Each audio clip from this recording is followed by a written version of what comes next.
আমি জানি লাস্ট মুহূর্তে একটু ফোমো হয়। ফোমো মানে ফিয়ার অফ মিসিং আউট। তো অনেকেরই মনে হচ্ছে যে বোধহয় চারিদিকে বিভিন্ন এনসিইআরটি আপডেট আসছে, এখানে কেউ একটা বলছে এই নোট পাওয়া যাচ্ছে, ওখানে নাকি ওই নোট পাওয়া যাচ্ছে। এবং এটা স্বাভাবিক ব্যাপার যে যখন আমরা অত্যন্ত প্রেসারে থাকি মনে হয় যে সবার কাছে যেটা আছে বোধহয় আমার কাছে সেটা নেই। তো আমি সবাইকে বলবো লাস্ট মুহূর্তের এই ফোমোগুলোকে নিজের থেকে দূরে রাখো। ফোমো কিন্তু খুব খারাপ জিনিস এবং ফোমোর কারণেই কিন্তু আমরা ভুল পথে যাই।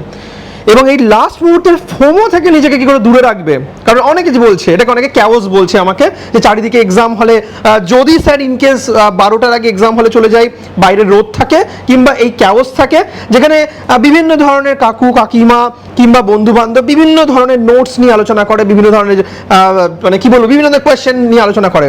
একটাই কথা মাথায় রাখো, তুমি 1 বছর 2 বছর, কেউ 1 বছর কেউ 2 বছর ধরে টানা পড়াশোনা করেছো, তারপরে তুমি এক্সাম দিতে যাচ্ছ, তুমি কত মক টেস্ট, কত গ্র্যান্ড টেস্ট সব কিছু দিয়েছো, আর তোমার বেস্ট টিচার কিন্তু তুমি। মাথায় রাখো, কোনো টিচার তোমার বেস্ট টিচার নয়, তোমার বেস্ট টিচার তুমি।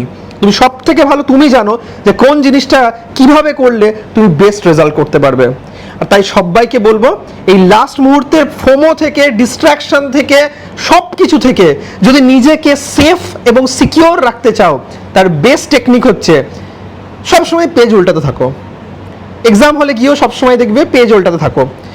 সবাই কথা বলুক, তুমি তোমার মতো পেজ উল্টাও। হ্যাঁ, প্রোভাইডেড দ্যাট তার আগে তোমার ব্যাগে তোমার অ্যাডমিট কার্ড, তোমার অরিজিনাল আধার কার্ড, তার সাথে হচ্ছে পেন ওরাই ওখানে দেবে, হ্যাঁ একটা জলের বোতল যেটাতে কোনো লেবেলিং নেই এইটা, এবং তার সাথে একটা পাসপোর্ট সাইজ ফটো আর একটা post card size photo.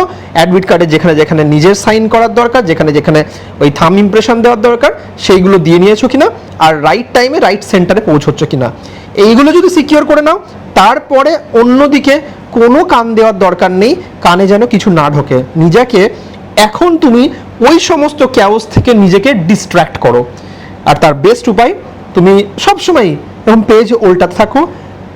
Exam হলে পৌঁছে গেছো, হয়তো সেই উল্টানো পেজ থেকে তোমার হয়তো জাস্ট একটা ভিজুয়ালি একটু মনে পড়ে যাবে বা সব কিছুই মনে পড়ে যাবে, সে যেটাই হোক না কেন, কিন্তু মোস্ট ইম্পর্টেন্ট হচ্ছে এইগুলো থেকে নিজেকে ডিস্ট্র্যাক্ট করে নিজের মস্তিষ্ক, নিজের মাথা তাকে ঠান্ডা রাখতে হবে।